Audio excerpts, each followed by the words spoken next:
Bom, antes de chamar o palestrante, eu gostaria de estar pedindo uma oração. Alguém se habilita a orar?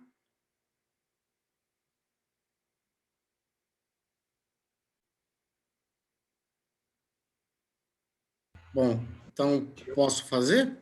Você, Bá? Posso fazer. Pai amado, eu te agradeço. Obrigado por mais essa noite. Obrigado por mais esse final de semana. Tudo que a gente passou durante essa semana que a gente passou. Os desafios. Obrigado por cada vida presente aqui, Pai. Por cada coração entregue ao Senhor. Que a gente nessa noite em especial possa crescer com as coisas que o Senhor, através do Miranda, tem para falar no nosso coração. Para que a gente realmente mude de vida mais uma vez, que a gente mude de direção, que a gente pense no Senhor, que a gente pense em mudança de vida e que nos desafios, como vimos aí na vida de Paulo e a gente vê nas Escrituras, que a gente possa ter como certeza e como esperança realmente esse retorno do Senhor e o nosso encontro contigo, e nada mais basta, o resto é lucro. Então, que a gente possa realmente estar contigo, Pai, nessa noite, escutando o que Miranda tem para fazer e trazer para a gente. Abençoe o coração dele, dê paz, o Senhor cuide de cada palavra, de tudo que ele tem para trazer para a gente. Tenho certeza que ele preparou com muito amor, muito carinho, junto com o Senhor. É que eu te oro, agradeço. Amém. Amém.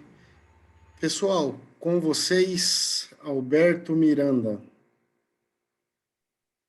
Boa noite, pessoal.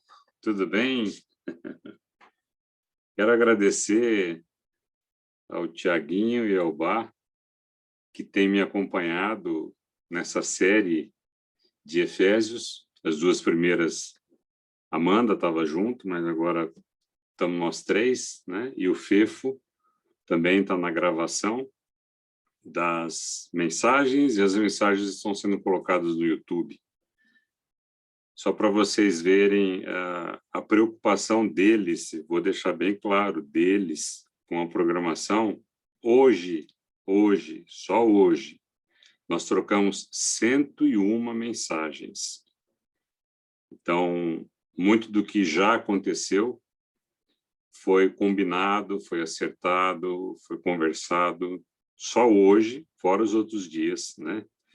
Então, não posso deixar de agradecer o empenho, a dedicação dos meninos, né? E pela forma como eles têm participado com amor, né? Com dedicação, para que essa série de Efésios traga crescimento para a gente. Eu tenho certeza que é isso que motiva a eles todos. Falar sobre uma carta escrita por Paulo e depois de um vídeo como esse, Paulo de Tarso, que muitos de vocês talvez assistiram em cinema, e depois também em outros streamings aí que andam passando, né? É muito bom, porque você percebe que as palavras que nós vamos trabalhar e temos trabalhado nessa série saíram da mente, do coração e das mãos desse homem que não poupou esforço de maneira nenhuma para levar a fim o propósito da vida dele, que era de levar a mensagem de Cristo para os gentios. Jesus chama os apóstolos em Atos e fala que eles iam ser testemunhas de Jerusalém, na Judéia e Samaria, até os confins da terra.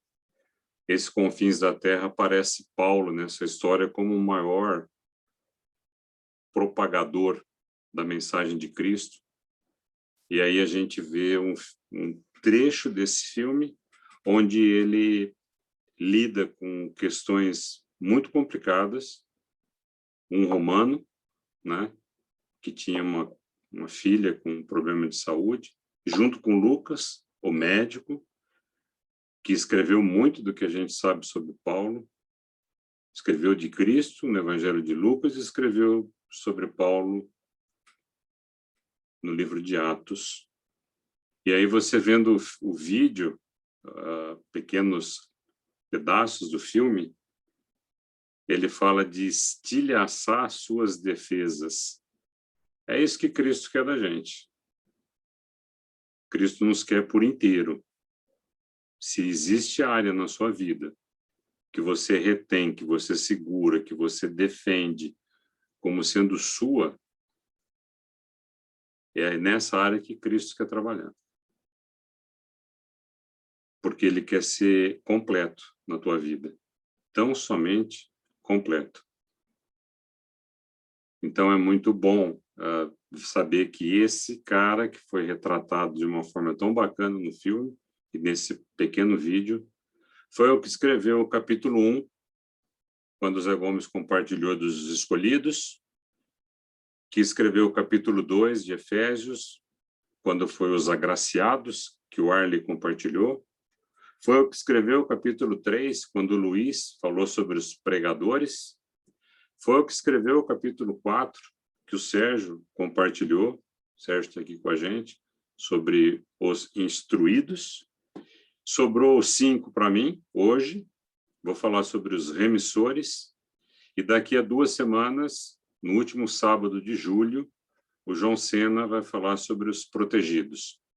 Muita gente conversou comigo nesses dias falando sobre que história é essa de remissores, né?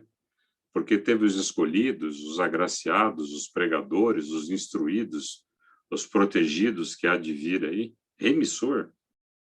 Se você olhar no versículo 16 da carta de Paulo aos Efésios, no capítulo 5, ele fala remindo o tempo. Então veio daí, tá? Nasce aí o título de os remissores, que nada mais é, no significado da palavra, é aqueles que são bons em remir. E remir é um verbo que tem o seu significado em você conseguir novamente, ou seja, você perdeu alguma coisa e você está reavendo. Ou então, remir significa reparo. Reparo, consertar alguma coisa ou compensar. Então, quando você repara, você vai para a caixa de ferramentas, pega umas ferramentas para provocar um reparo.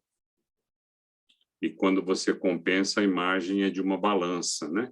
Então, os remissores somos nós quando somos chamados para conseguir novamente reaver algo que foi perdido. E que talvez a perda foi por alguma falta de reparo. Foi a falta de olhar para o todo, deixar algumas coisas fora e pôr foco só naquilo que é importante. Compensar ou dar força só para aquilo que é importante. Eu espero que no final da palestra a gente possa identificar, sinceramente, é a minha vontade, identificar o que cada um de nós está precisando de reaver e aonde tem lugares para fazer reparos sérios e profundos nas nossas prioridades. Essas prioridades que definem a nossa agenda. Indo já para a ideia, falando depois do título, né? Nós vamos fazer como se fosse um funil, né? Nós vamos do todo, que é o livro, os 6 capítulos, para a parte, que é o capítulo 5. Então, saindo do todo, ou fazendo a construção dessa ideia, nós precisamos de pegar na parte maior do funil, na boca larga, eu tenho que ir para a 3ª viagem missionária de Paulo. E dar foco, que nós vamos descobrir coisas bacanas, no livro de Atos. Porque na 3ª viagem missionária de Paulo é que ocorre o relato das coisas que a gente lê em Éfeso. Então, em Atos 18, 23, ele está na 3ª viagem missionária dele, na cidade de Éfeso. Nessa cidade de Éfeso, que é o foco da nossa série, eu gostaria que a gente lesse uma coisa que é bem interessante. Em Atos 19, versículos de 8, 9 e 10.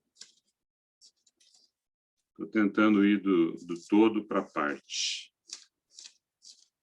Atos 19, 8 e 10. 8 a 10. Durante 3 meses, Paulo frequentou a sinagoga judaica, onde falava ousadamente, dissertando e persuadindo com respeito ao reino de Deus. Visto que alguns deles da sinagoga se mostravam empedernidos e descrentes, falando mal do caminho diante da multidão, Paulo, apartando-se deles, separou os discípulos, passando a discorrer diariamente na escola de Tirano.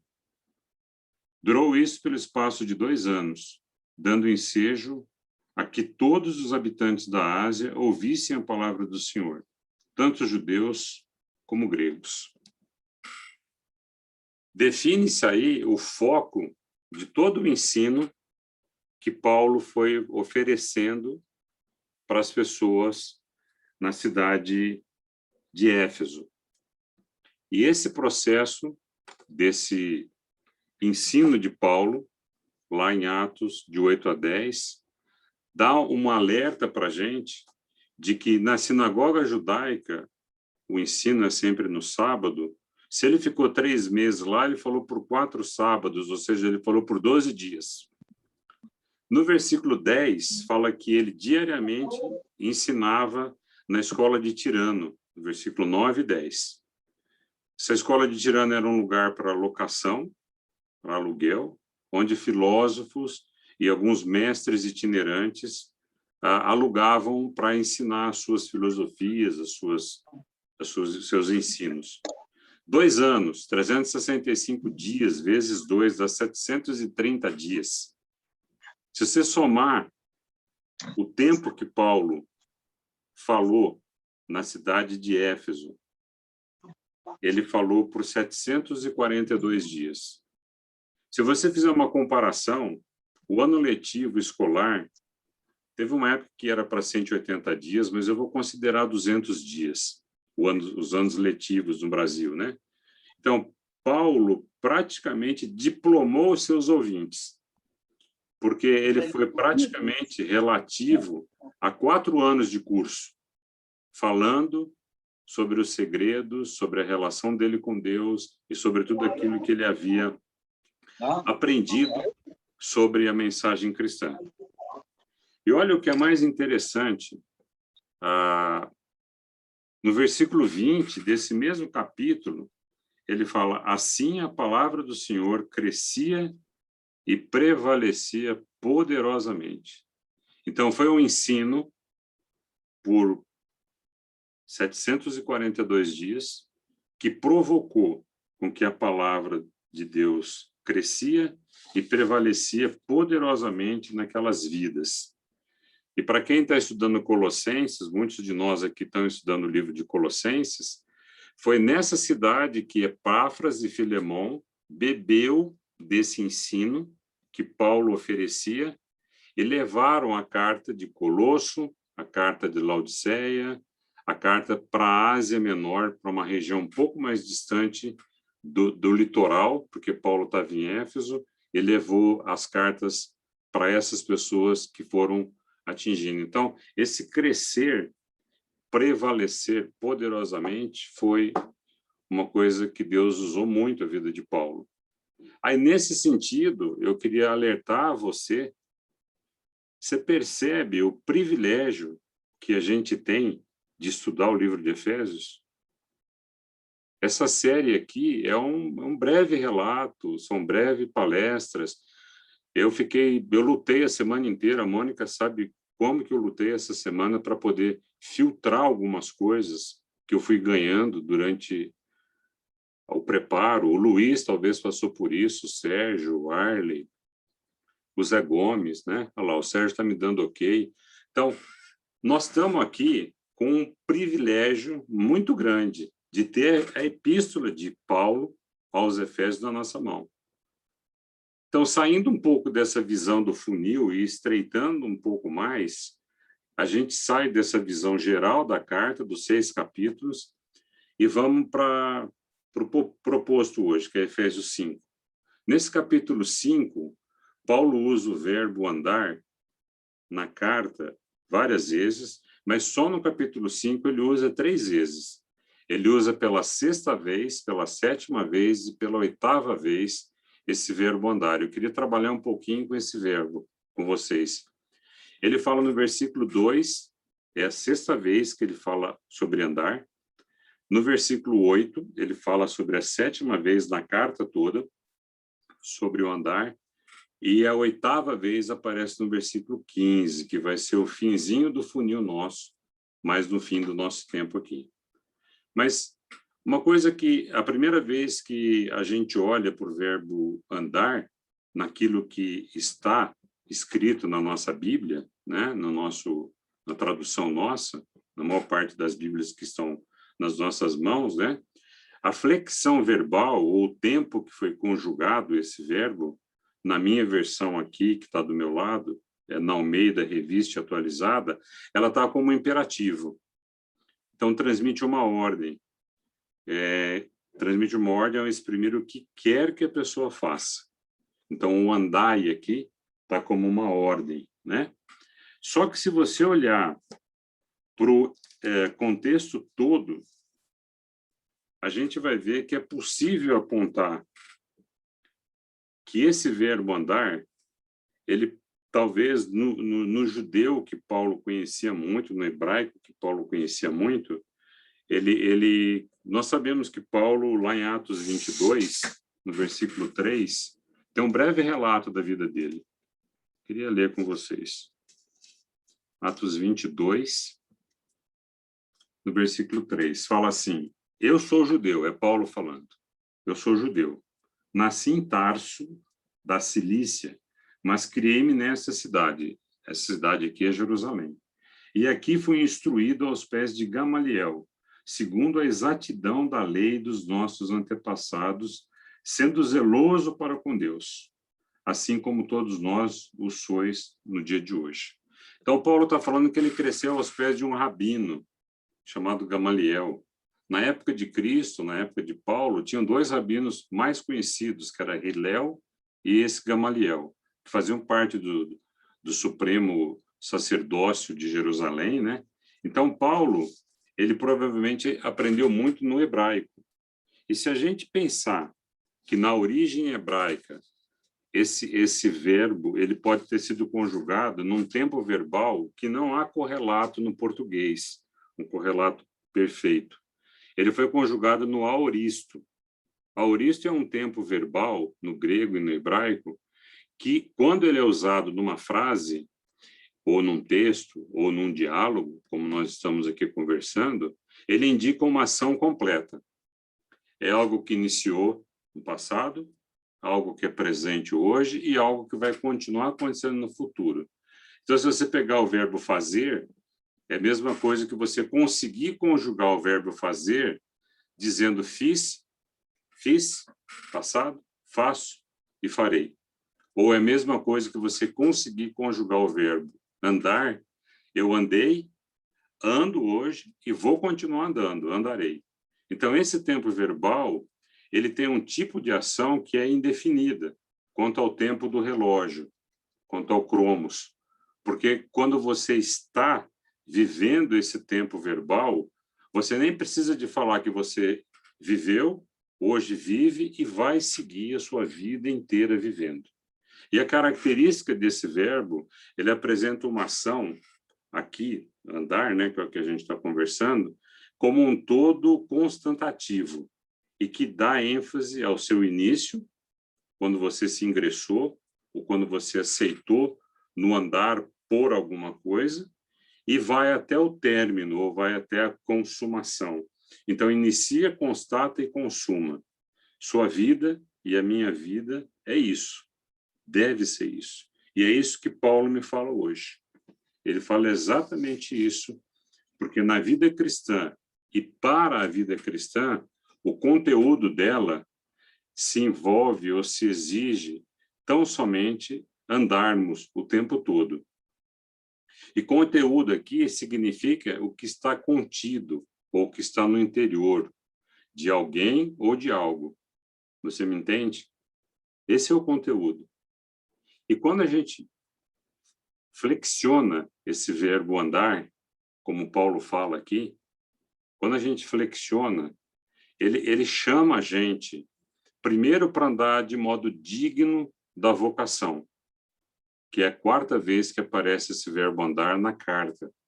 Está lá em Efésios 4:1. Seguindo no uso do andar na carta de Paulo aos Efésios, seguindo nessa escala, a quinta vez que aparece o verbo andar, ele fala, primeiro, digno de uma vocação. Segundo, para a gente andar de maneira diferente dos gentios. Ele nos conclama a andar de uma forma diferente dos não cristãos.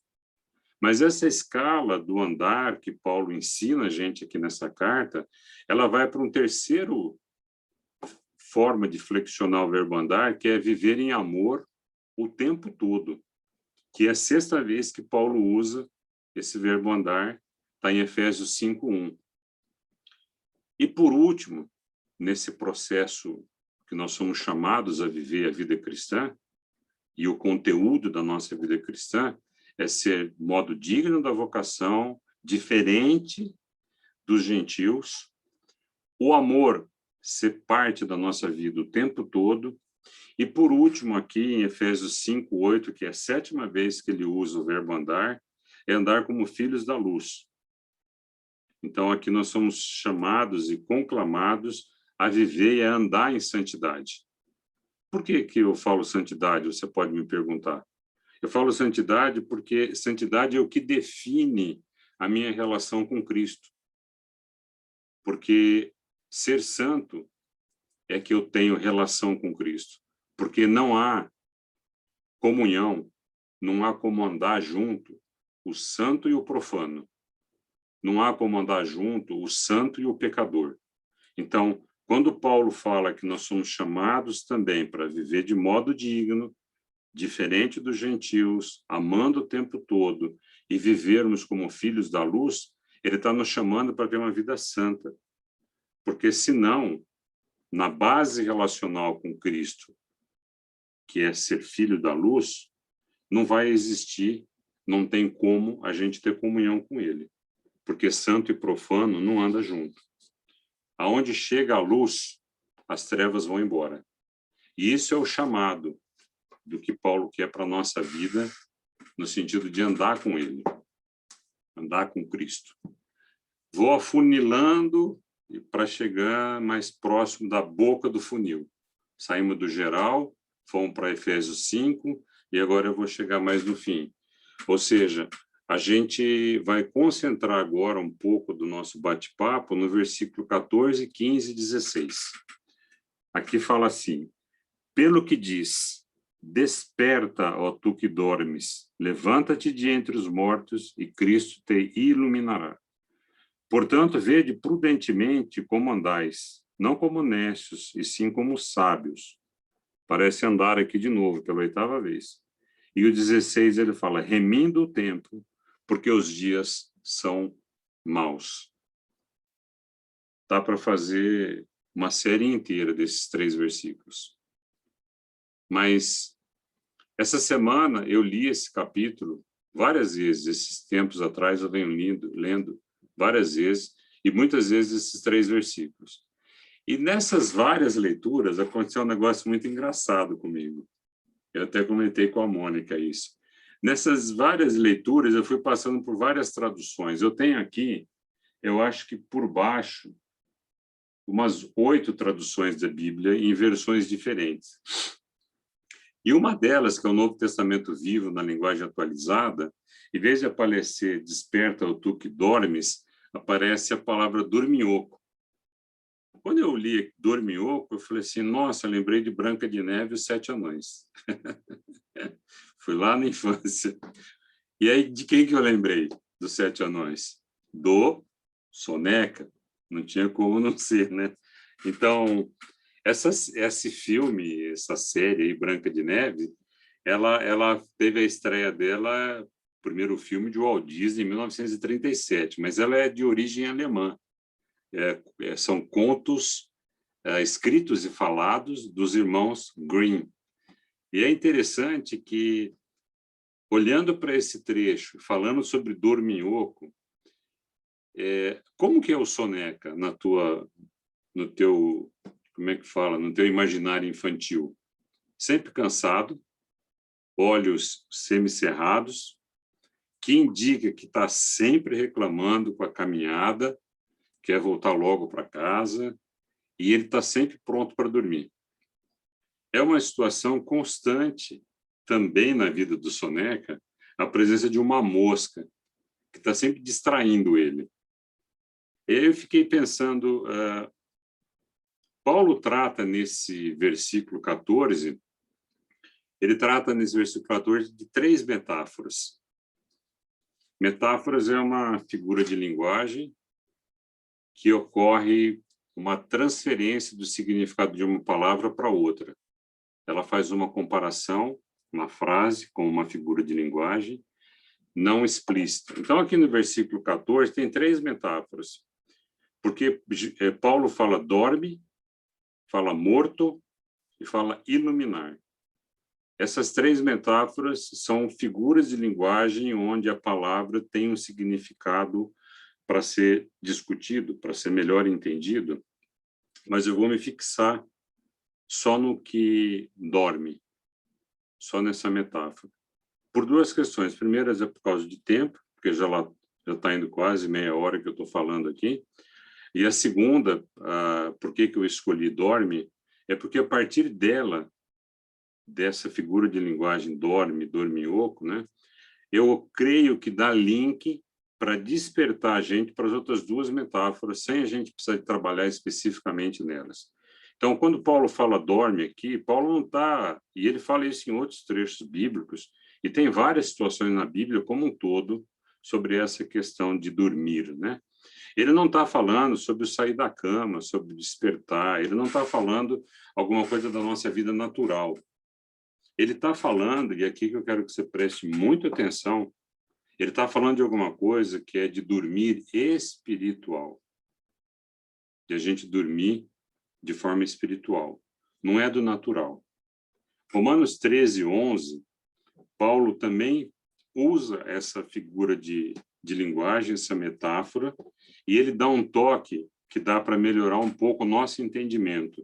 Porque na versão A Mensagem da Bíblia de Eugene Peterson, ele fala assim, despertardes do sono, porque Deus está dando os últimos retoques na obra da salvação que começou quando cremos.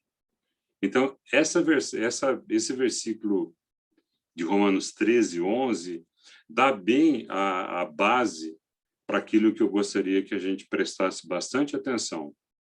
Ele fala sobre um momento na nossa vida que a obra da salvação iniciou e que Deus continua dando os retoques desde aquele momento que a gente creu.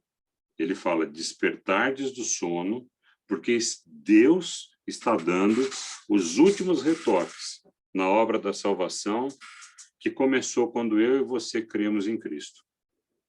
Então, o dormir aqui é espiritual. Então, se eu e você já aceitamos Jesus como nosso Senhor, Salvador, Mestre, amigo, Paulo fala em tempos de que, por alguns momentos, a gente pode ser tomado pelo sono ou pelo dormir espiritual. E nós somos salvos, mas é possível a gente, como o soneca lá dos 7 anões, querer cama, querer dormir, espiritualmente falando, e se distrair com as moscas, se distrair com coisa que não tem valor, se distrair com coisas que vêm para tirar o nosso foco do que é importante, do que é prioritário, do que é primordial para a nossa vida. E hoje, infelizmente, as moscas, muitas vezes, somos nós mesmos. Os nossos desejos, as nossas paixões, os nossos interesses, nós precisamos de tomar muito cuidado, porque além de querer se desligar espiritualmente de Deus, a gente vai substituindo por outras moscas, por outras coisas que não têm valor nenhum. Então, eu espero, já indo mais para o final, que o Espírito Santo toque a tua vida. Porque o que eu quero fazer com vocês é que vocês escutem Paulo, inspirado por Deus, lhe falando. Olha o que ele fala no versículo 15. Portanto, vede prudentemente como andais, não como necios, e sim como sábios. Ele fala não como necios, em outras versões, essa necios está na Almeida, revista e atualizada. Mas na linguagem de hoje, ele fala não como insensatos. Na Bíblia King James, é uma palavra mais dura. Ele fala não como tolos. E na versão fácil de ler, ele já fala para a gente andar não como ignorantes, mas sim como sábios. Você está comigo ainda? Todo mundo está aí? Vou chegando para o fim. Veja uma outra fala de Paulo, também ungido pelo Espírito Santo, e também meu desejo é que ele fale no seu coração. Ele fala no versículo 16. Eu estou aí no 14, 15, 16 agora. 16 ele fala, remindo o tempo, porque os dias são maus. Há alguma dúvida de que os dias são maus? Você tem dúvida que esse mundo jaz no maligno? Você tem dúvida que muita coisa que tem acontecido nesse mundo é obra de Satanás? Os dias são maus. Não só por causa da pandemia, é também por causa da pandemia, mas é também por causa das nossas escolhas, é por causa daquilo que a gente já baixou a régua da nossa relação com Deus e facilitou muita coisa e mundanizou muita coisa na nossa vida e na nossa agenda. Nós precisamos de remir o tempo. Então, remindo o tempo é um chamado para os remissores, aquilo que eu falei lá no início. Ou seja, nós precisamos, se quisermos ser remissores, como Paulo nos convoca aqui para ser, nós precisamos de conseguir novamente reaver aquilo que a gente perdeu. Nós estamos podendo perder tempo, qualidade relacional com Deus, nós podemos estar perdendo o amor cristão por pessoas, por questões que vêm até nós, estamos perdendo a oportunidade de servir, nós somos de reaver essas coisas. Esse é o chamado de Paulo, para a minha vida e para a sua vida. E como eu falei também no início, talvez algumas coisas têm que ser reparadas. Algumas coisas não é só retomar a agenda de compromissos, de tempo, de qualidade relacional, de amor, de oportunidade, mas talvez tenha algumas coisas que vão doer um pouco mais, porque vai ter que pôr a chave de fenda, vai ter que apertar o parafuso, vai ter que bater o prego. Talvez algumas coisas vão precisar de reparo, para que a gente possa corrigir a rota e voltar para um caminho de santidade. Eu queria continuar dizendo que os dias são maus, mas nós precisamos de nos apegar a Cristo. E, por último, eu queria ler um trecho que está lá no livro de Isaías, nos versículos 4, 5 e o começo do versículo 6. Eu vou ler na versão A Mensagem. Eu vou ler 2 vezes e vou encerrar. Presta bem atenção. O versículo 4 fala assim, o Eterno, o Senhor, me deu uma língua bem treinada. Talvez na sua versão está a língua de eruditos.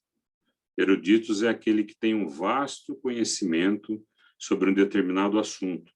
É uma pessoa bem instruída. Então, o Eterno, o Senhor, me deu uma língua bem treinada.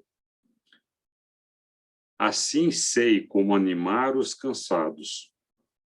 Ele me acorda de manhã, abre os meus ouvidos para que eu ouça, como alguém pronto para receber ordens.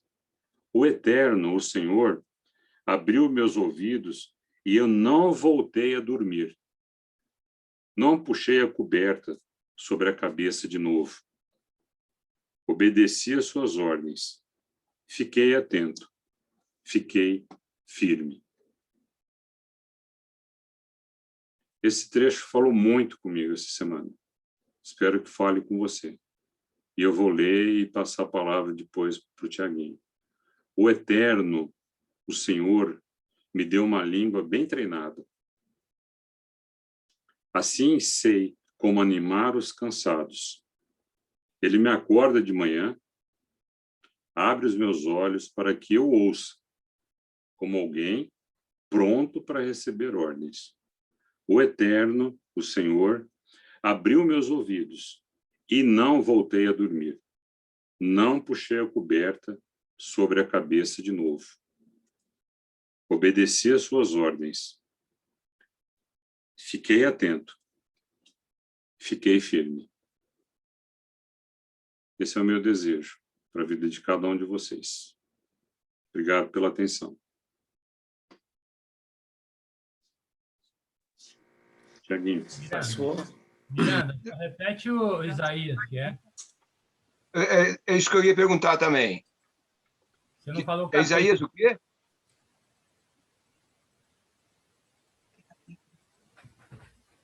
Pode abrir o microfone, Miranda, tá? Para responder para eles. Está sem som, Tiaguinho. Não, estou te ouvindo, Miranda. Não, tá te ouvindo, sim. Eu acho que ele tá com problema lá, gente. A Mônica lá não tem jeito de ver? Ele Acho tá que lá tá no... todo Alguém mundo que sem tem som. entendido. É você que tá com problema. Algum anfitrião tirou o som de todo mundo. Não, é você aí. É você que tá... É o seu que tá. É o seu. Calma. Deixa. É o seu. Voltou? Então, Ele está sem luz só. A Mônica, não sabe, Mônica?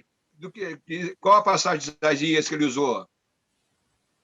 Manda mensagem para ele aqui mesmo, fala que ele não está escutando a gente. Ele não só não está escutando. É. A Mônica também está sem som, Mônica. Aí. Não, acho que eu estou com som, é que eu não sei a passagem. Eu estou mandando mensagem para ele. já percebi, já percebi. Ah, que bom. Que É bom. o seu, né? É que eu tenho uma caixa de som aqui e ela acabou a bateria. E aí eu tirei dela e estou no som do computador, mas eu vou voltar para ela. Perdão, pessoal. Mas Agora vocês estão ouvindo ouviram até o você, fim? Miranda. Nós estamos ouvindo. Vocês ouviram até o fim? Não, ouvi sim. Só o capítulo que você não falou. A pergunta é a passagem, a última passagem aí. Passa pra gente. Isaías. Isaías 50. Ah, Isaías 50, versículo 4, 5 e o comecinho do 6. Na versão que eu li, é a versão, a mensagem da Bíblia de Eugene Peterson. Mas na sua versão, talvez, em vez de língua bem treinada, tá língua de eruditos. Legal, mesmo. Se tiver mais alguma questão, se alguém quiser acrescentar alguma coisa. Ô, Ceará, pode falar, Ceará. Cadê o Ceará? Obrigado. Aqui é a capital do Ceará. Chique. Boa noite a todos. Boa Foi noite, muito tio Luiz. bom poder ouvir o nosso mestre. Por isso que ele tem a posição que ele tem. É um erudito. Obrigado, Parabéns, Luiz. Miranda. Obrigado. Muito De um ancião esclarecedor. desse, hein? Vindo no ancião desse, o Sérgio